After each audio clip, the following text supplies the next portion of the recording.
Coming up on Unpacked. Like it's a fatigue that you can't always explain. It's like you sleep for 9 hours, but then you wake up still exhausted. So now how can you treat something you don't even know you have? Why did I have 13 miscarriages? Should I just toss it aside? But there's not that information available. When you get another diagnosis and your condition manifests, that's when you're like, oh, this is really serious.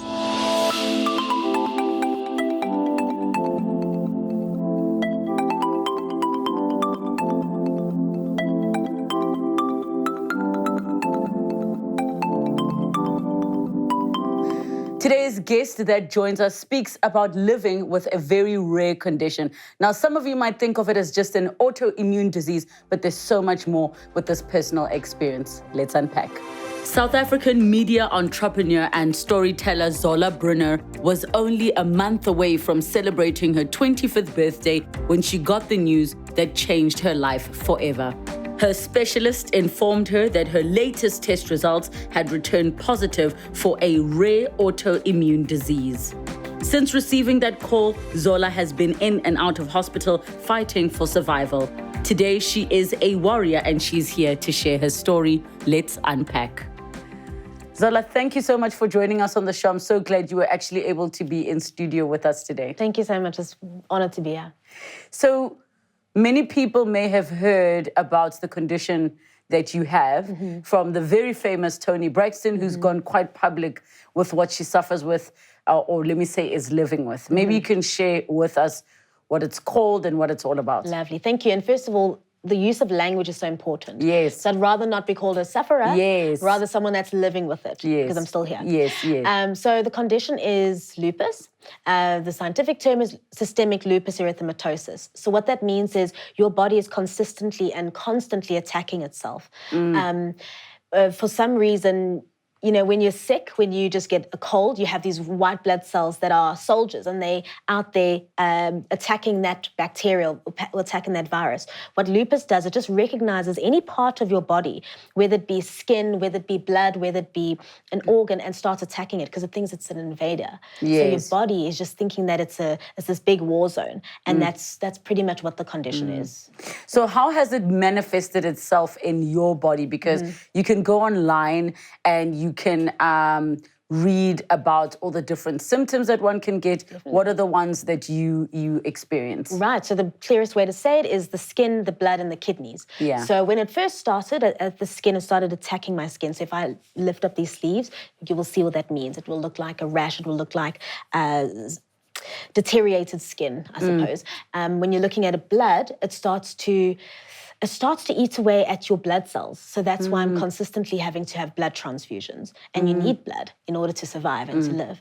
And then your kidneys, I think that's the one that really has taken a knock out of it. It starts to attack it. So you start to have less functioning use of your kidneys. And that's when you have to start having the conversations about dialysis and about kidney transplant. So in the case of your kidney issue, if let's say you were to get a transplant, because there isn't a cure for lupus, are you going to be continually experiencing the same thing, even with a new kidney? That's such a good question. We don't always know, but my kidney problems will be sorted. Yes. It doesn't mean that my blood problems are going to be sorted or my skin problems. So it's just ticking off one thing. Yes. Yeah. And then because for you it's skin, blood, kidney, can it evolve, you know, with certain things that might create new flare-ups? Yes. So it literally could be anything. Yes, and that's what happened. It started off with the skin, and that's manageable. You can handle something that doesn't look pretty, and then it goes into the different elements. Yeah, so it does evolve. And why is the kidney then important just in terms of body function? Good question. So the kidney is the organ that filters everything and filters your blood. So it cleans out the bad blood from the good blood. Yeah. It allows your red blood cells to filter through and the white blood cells. So if your kidneys aren't functioning well, that also means that the blood is not going to function well. And that's why we have the problem of the blood transfusions that I need to get regularly. Yes. Yeah. Okay, so let's go back to your life pre-diagnosis. Was there any indications when you were growing up that you might have an autoimmune disease of some kind? Because we know autoimmune diseases they can develop at any time in your life. Yeah. But sometimes there are indicators when somebody's a child. Definitely, yes. The typical average diagnosis period is 7 years before you, from the onset of that first symptom to when you actually get that Yes. diagnosis when you're sitting in front of your doctor. So I would say that mine was about 10 years before I got diagnosed, yeah. And what was the first indicator that was like something is not okay? It was the joint pain. So it was attacking my joints. So at that point, they were like, oh, you have rheumatoid arthritis. And I was thinking, rheumatoid arthritis at like 16? And so that was the first onset. And so they treated it as rheumatoid arthritis. But what they're doing, they're just treating a small part because they didn't know what the bigger part was. And so 10 years later, it manifested into something that was more. And that's when you talk about manifestation, that is the best way of showing that it takes so long for these symptoms to develop. So it does manifest. Yes, yes. And I think it's interesting that that's where it started, but also important how you mentioned only the symptom was being treated and not the actual problem. Because if diagnosis happens right at the beginning, you can preempt certain things. True. Yeah. So now it starts in the joints, and what was the next thing that came on? So the next thing it was quiet for a bit because of treatment. I was on something called methotrexate, which is an oral chemo. So it's an aggressive treatment, but it sorted it nonetheless. And then I think 3 months leading up to my initial diagnosis, that is when I saw. That's when I saw the skin manifestation. So I'd start bruising. Yes. And the skin does not bruise very easily. So it was definitely something that was a concern, and obviously pain that comes with it as well. And so when you go, when you check it out, they have to do multiple tests to figure it out. And then they're throwing different, it's a horrible feeling because they're throwing terms like leukemia and they're throwing terms like, another autoimmune disease that I didn't even know existed. And they're throwing all these terms until eventually it feels like the best saving grace when you have an answer. And it's the best thing, really. And how long ago was this, and what was happening in your life at the time? This was about 3 years ago. Yep, 3 years ago. And I think at that time, sometimes it manifests because of a lot of stress or because a lot of things are happening in your life. And at that point, it was sort of the pinnacle. I was sort of reaching that moment in my career, because that's what I'm most aligned to, when I was having the most stress because it was promotion time and it was just all these things happening all at once. And it was fun and amazing, but the body was like, no. Not coping. Not today. Yeah. So then that happens. I mean, I want to paint a realistic picture for people at home, that we're not simplifying that, oh, it was a diagnosis and then. I mean, at some point, did you have to stop working? Were you able to be working, or did it reach a point where it is affecting your day-to-day experience? Sure. Wow. Got the diagnosis, and then literally, I thought it was okay. I didn't know what it was. When you hear the word lupus as an autoimmune disease, like what does that really mean? Yeah. You don't actually know. But it was very, very quick. It was 2 months until I was sitting in a hospital room for about a month to 2 months, just doing tests and just trying to figure it out. So I had to stop working.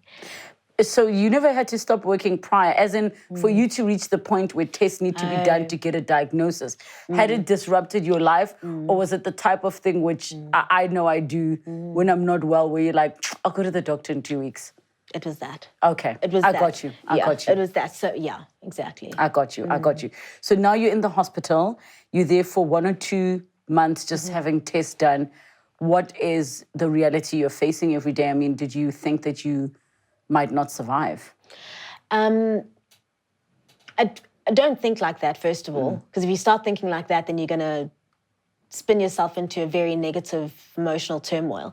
But I mean, you're having blood transfusions, right? You're having bone marrow biopsies. You're having all the biopsies that they can possibly give you. And then you're also having chemo on top of that. So there's a lot of different treatments happening. I was certain that I was okay at that moment. I didn't think I was not going to survive. This is something that happens. I think the only other thing really is maybe further along, 2 years down the line, when you get another diagnosis and your condition manifests, that's when you're like, oh, this is really serious. Yes, yes. Like this is. I think always when I talk about it, I say that it wasn't the start when I got that diagnosis. It wasn't the start of a new chapter to say, oh, I'm at this age now. It was basically the start of a whole new book. And sometimes it looks like mourning, right? And I think the best way to explain it is that having a condition, whether it be lupus, whether it be asthma, whether it be cancer, whatever it is, it's like mourning a loss, right? And not necessarily the loss of a loved one, but the loss of your old self. Because you really have to say goodbye to that, whether that means that you start a whole new career or you stop working completely, and then you have to redefine what is the self, what is myself. When I take that away, when you consider yourself, maybe you've been working and this your one goal, just to get that promotion. And your identity in some aspects, yes. So when that gets taken away, you're like, okay, what am I sitting with? Am I happy with this person right now? What is the next plan? What are we going to do? How are we going to change so that we can live with this condition so it doesn't feel as though it's taking over your life? So what did the old self then represent to you that you had to mourn and let go of? A firecracker, focused on the career, and that was it. And that was truly it. When you're working at your dream job, because I love what I do, I'm very passionate about it, and you're working up until 2 a.m. at the office because that's just the job needs to get done, and I'll go and do more. And that I think that a lot of that I was very, very much connected to it. So it is quite a bit of a blow when you're in hospital and maybe you can't physically be in your workspace and you're trying to do it online, but this is a pre-COVID time. People weren't sitting online doing those kind of things. So I had to let go of that firecracker that only focused on work. Still love it, but that was my only focus. Wasn't necessarily spending as much time as I should be with family either. And I consider it a blessing, actually, that it happened. Do you now feel like lupus is a part of your identity? No. No, I don't define myself by a condition. That's one of my statements, right? Despite your condition, you are a warrior. Yes. So whatever you have, you can still get through it. You've got to be brave. You've got to just get yourself in the mud and get through it. No, I don't consider it part of my identity, but it definitely got me to thinking that I can do more and I can be more.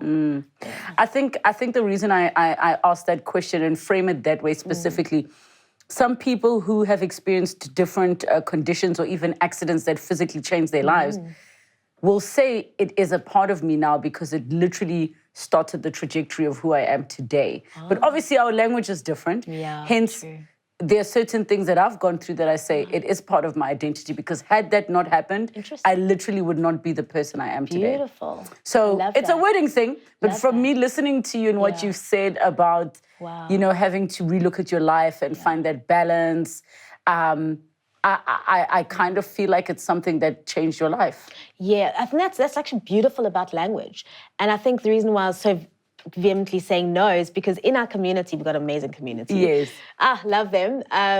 We always constantly say that it's not something that defines us because we don't want to have that mentality as this is negative and this is bad, therefore woe is me all the time. And it's okay to feel bad. Yes. You need to feel bad and have those moments, but this is not forever to feel that way. And you are more than lupus. Definitely. You are more than a whole human being outside of this condition, you know? Yes. I'm thinking about the viewers at home who have anything that they are dealing with and how they put their mind to what defines them, who they are. And I think it's so important what you're sharing about there's a whole other human outside of this. We recently had an episode of 2 women who were born with HIV, and how it's important that, yes, while it doesn't define you, it does form an important part of your story. Yes. So I love the way that you speak about it. But let's go back now to the diagnosis happens, but you mentioned that, within, yes, you get told you have lupus, this is what it is, but because it can keep manifesting, you keep having other new diagnoses. So what has that journey been like for you? every 3 months is a new surprise around the corner. Yeah. And you kind of just take it in because what else are you going to do, first of all? So, but it is tricky because what that means is, okay, fine, new diagnosis. This means that probably more tests. This means more needles getting into your body. This means more lying on a bed and having to be knocked out, right? And then after that, it's the treatments. And then it's not just treatments, also the side effects of those treatments. So, and for an example, one of the treatments that I desperately needed with the kidneys is, they call it lupus nephritis, right? It's lupus of the kidneys, is that you can have this treatment, and when you have this treatment, it means that your kidneys, you're going to have more function of your kidneys. At that point, I had 17% function of my kidneys. So yes, you want to have more kidney function, but what you can get from this is you can get TB from it as well, and you can also get a cancer. Oh, thank you. Yeah, so you're picking the lesser of three evils. Exactly. So it's just I think it's just adjusting to the unexpected. I think that's one of the things, and then accepting as well what that looks like. So accepting that, okay, Grace, I've got this treatment, accepting that, okay, maybe I'm going to have to go into a center every single day to get an IV infusion, an IV drip, and I'm not going to be able to see people, or I'm going to have to change my diet to align with all these things. So it is a mind shift, but everyone is going through something, and that's the one thing that I always try and tell people as well. Yes, maybe the hospital's my second home, but someone is going through something else, and maybe it's more emotional. It's an emotional turmoil, and it's very important to always remember that. What has this whole experience done to your relationship with your body and what your body represents to you? Sure, that's a big one. And it's big because I never always considered, I was always trying to be healthy. I think we all have those moments. Maybe I should try this diet, or maybe I should try and eat a certain way. But mainly the reasons are superficial. Whereas when you have something like this, you start to also think about different treatment options, right? And I think that's also important, because you're not just thinking about, yes, doctors are going to prescribe medication to you, but then you also realize that there's so many side effects. What other ways can I adjust my healing?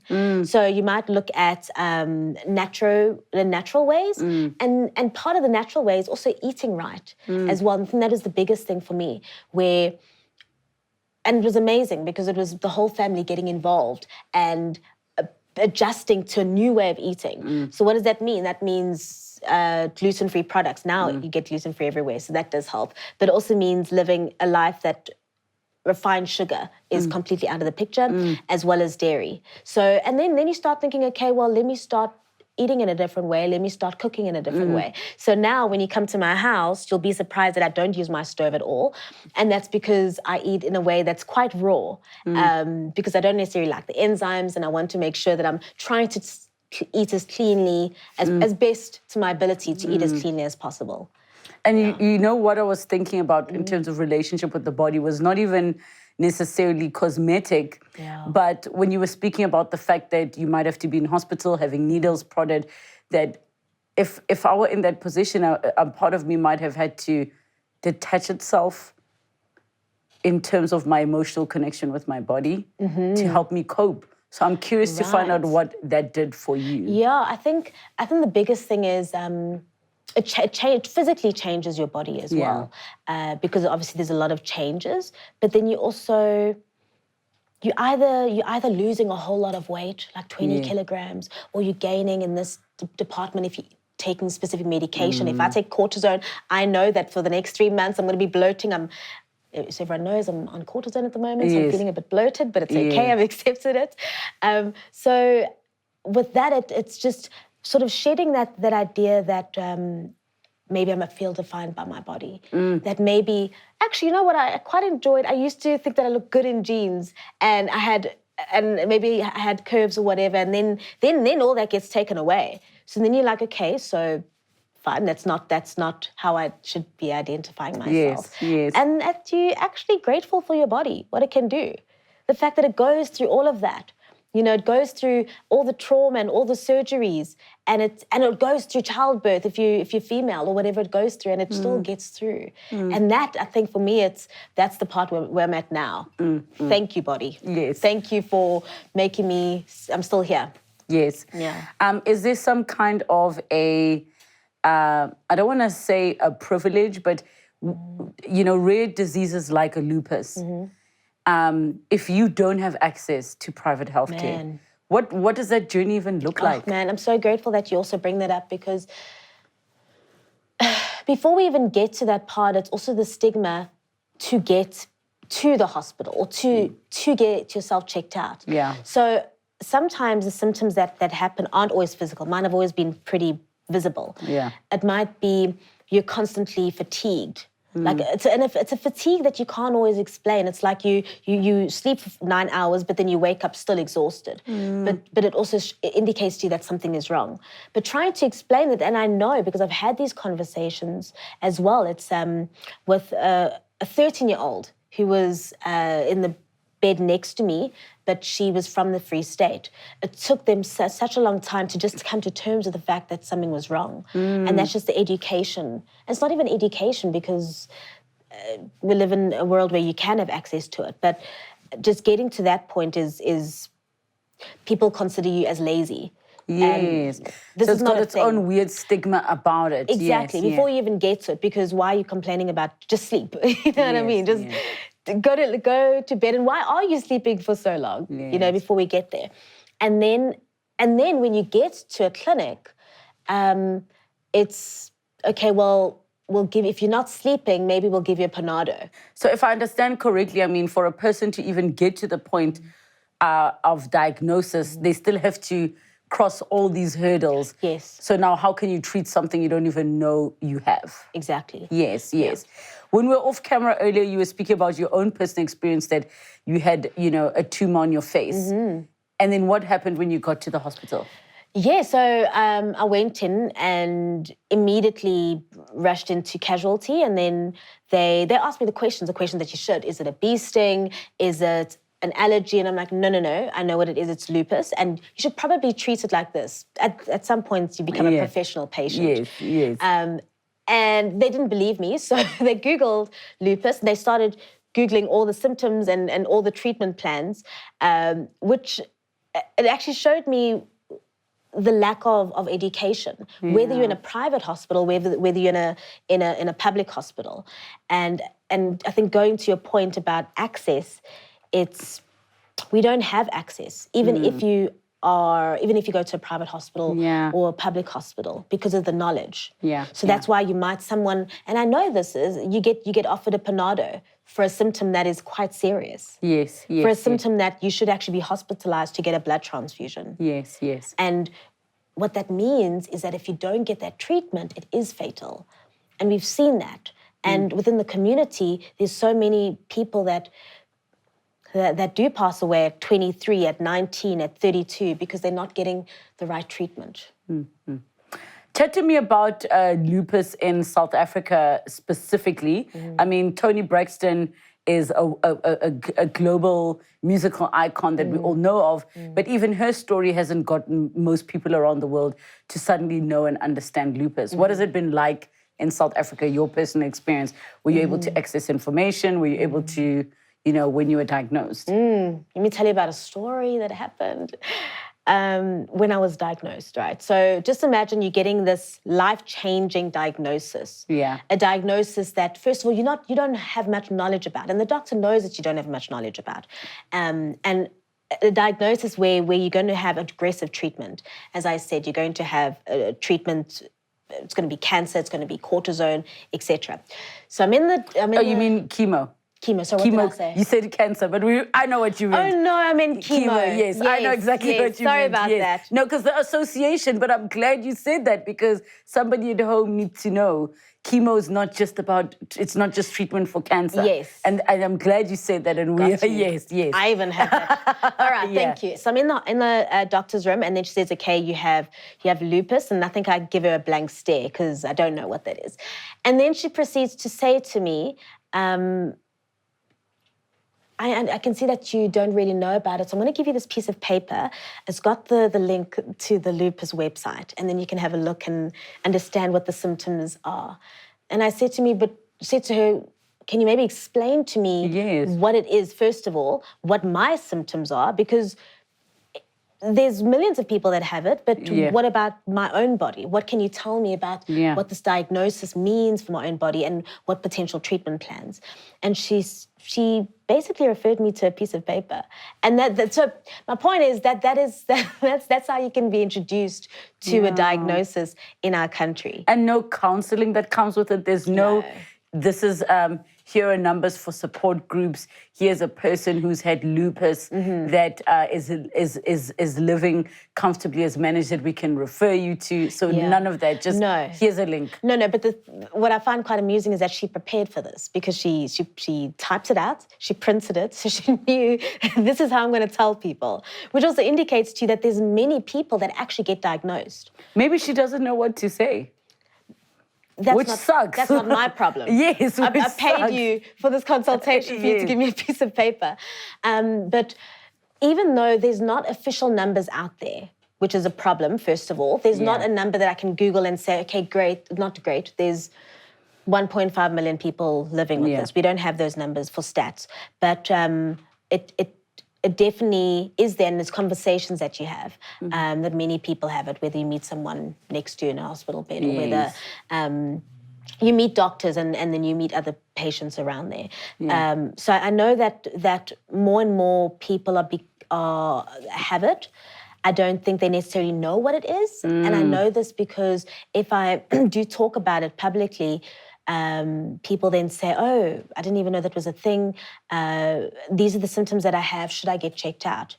And I found that people are asking me for answers, which I think maybe that happens when you speak about it, but we need more answers. We need more research. We need more research in this country so that people don't get shunned away or shunned when they're exhausted, or your doctor's Googling it in front of you, or doctors making mistakes. And, doctors do make mistakes because they also don't know. So there's just a lot that needs to happen within our country. We look towards, as you say, we look at a Toni Braxton because she's American and that's our pop icon. We look Selena Gomez as well. She's also had it as well, kidney transplant for Toni Braxton, that affects the brain. So we need more. I think what's also difficult with lupus is the fact that it manifests in so many different ways. So it's not just a simple box ticking exercise. Like you said, it can take 7 years to get to the right diagnosis. Just for those that are watching at home to be aware that if you are in a particular situation, let's not put sole blame on doctors getting it wrong, is that they also have to constantly do process of elimination till they get to the right thing. No, 100%. Yeah. No, good. Talk to me about your community, because you keep speaking about my community and somebody's going, I also want to be part of the community. I want to be part of this community. Yeah. Oh, it makes me so happy. So when after my doctor gave me that note, I was like, okay, well, I need to do something about this. Yeah. So I just hopped online and I started Googling, and you find whatever you find when you Google. And then Instagram was just an amazing community where there's just around the world these millions of people that have this condition, and they're educating each other, and we're educating allies as well, and we're also just living. And we're sharing those lived experiences. So I think it was about 2 months after that the diagnosis happened, and I honestly believe this is the best saving grace in terms of, like, from a mental standpoint. Created a page on Instagram, and it just started growing and growing and growing. And the intention with it is just to share stories, share other people that have the condition in their stories. So rather than saying that just go and Google it, read up on this. Look what happened to Sarah. Look what happened to Lesejo living in South Africa. Look what happened to Mina in India. And it's all those stories, and that's how we're learning about the condition. So the reason why I just love it so much is because it is positive, but it's also realistic. And we're not trying to make anyone feel better about themselves about not knowing it. We're just saying these are these experiences, and I'm going through this experience. And if when there is a death in the community, it's kind of, it all affects us as well, because we know these people, we're interacting with them, and that also is part of our awareness. And that's why I think the community is amazing. So what made you decide to be this activist and create a foundation?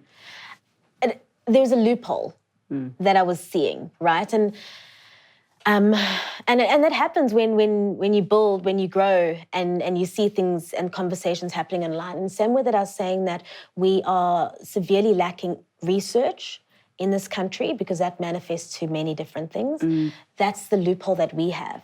So America, they have an amazing foundation. They have a whole lot of research that is dedicated to it. But what I also think is missing is, as patients, we know our bodies better than anybody else, right? So perhaps let's start there. And that's sort of that's where that starts, is finding research that speaks to someone that actually has the condition. Because you don't always know what that person's experience is. What are they going through? How does it affect your body, etc.? Why should we be looking at it? And so I just did an exercise. What should we be looking at? Someone was looking at pregnancy. I want to know, can I fall pregnant? Or why did I have 13 miscarriages? Should I just toss it aside? But there's not that information available. And the reality is that this condition affects many women during those fertile time and that period. So it is a very, it's one that we need to look at more. So let's look at that, and within that, we're wanting to build and set the intention to build a research centre in South Africa that also becomes that research centre within the continent, because we don't have that. And there are bodies, and I just think we need to bring it together so at a solid space, so we can actually make a dedicated cause that speaks to patients. Yeah. So a patient feels as though it's something about their condition is speaking to them. Yes. And it's not in the way that I felt detached when I got a piece of paper to tell me to Google something. Yes. And then, obviously we've been living in COVID times for a while now. What were some of the challenges that you faced? I think that the interesting thing is that COVID medication in the beginning, and Donald Trump started this, where he made a bold statement to say hydroxychloroquine is going to cure COVID. Okay. The problem is that hydroxychloroquine is also known in South Africa as Plaquenil, or Plasmaquin, actually. There's all these different names for the same medication. And so everyone started to buy this medication. So what does that mean? It means that we are actually having a shortage. First of all, the medication wasn't approved to be a cure, so that's just false news, which is dangerous. And then we found that a lot of when we went to go and get a repeat, it was completely sold out. So this is definitely medication that assists you, that is living with lupus. It's part of the lupus code. If you have lupus, you are going to be taking Plasmaquin. Yes. So it just shows you how wide it is. It's not like a little drug. Yes. And I started investigating a little bit more, and I also spoke to other foundations that deal with lupus, and yes, it was found that many different people were suffering from this medication loss. So we reached out to the board that actually deals with drugs in South Africa and sent out a letter to them to make this announcement. A couple of weeks forward, fast forward a couple of weeks later, because we did stress that it's important, they were able to provide keep away the medication specifically for lupus patients, which is amazing. So they would hold back medication, and that would only be for those patients, because this medication it saves lives. Yes, I've got you. I think what I admire most about your story is how early on you were able to just take charge of your own narrative you didn't just rely on the one thing that the doctor said. You went and did your own research. You went and connected with people online. And I think that's such a beautiful thing. What is the message to not just your community, but to South Africans about lupus and your story? Lupus can happen in manifest in different ways. It can make you incredibly sick, and it's important that people know it can make you incredibly sick. It can bring you to your knees. But whatever you're going through, despite your condition, you are a warrior and you can get through it. You're just got to find the channels to get through it. There's people out there that want to talk about it, that want to feel connected, and there are medications out there. And that's the best thing. Thank you so much for joining us and for speaking about your personal journey and your story. I really appreciate it. Thank you. #Unpacked with Relebogile. And that is the story of Zola with her journey with lupus, such a rare condition that I'm sure many of you do not know about. So use this opportunity. We'll put up the details at the end of the show. Watch out for that screen. If you feel like you'd like to go get tested, go and get investigated. If you just want to know more, if you want to join online communities, please do so, because we are trying to find more ways to be more together, more oneness as South Africans, and to have these type of conversations that bring us a better understanding of what some people are going through. Thank you for joining us tonight. Have a good evening. Next time on Unpacked. I was in between whether am I losing my mind or am I possessed by a demonic spirit of some sort. Damages are offered for what happened to you.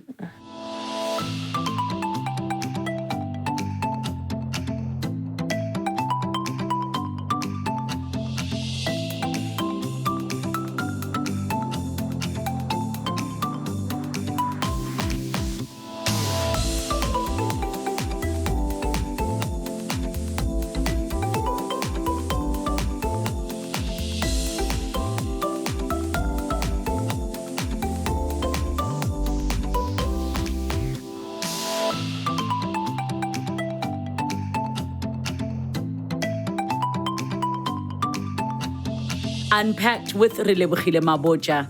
New episodes weekdays at 5:30 p.m. on my YouTube channel. Don't forget to subscribe.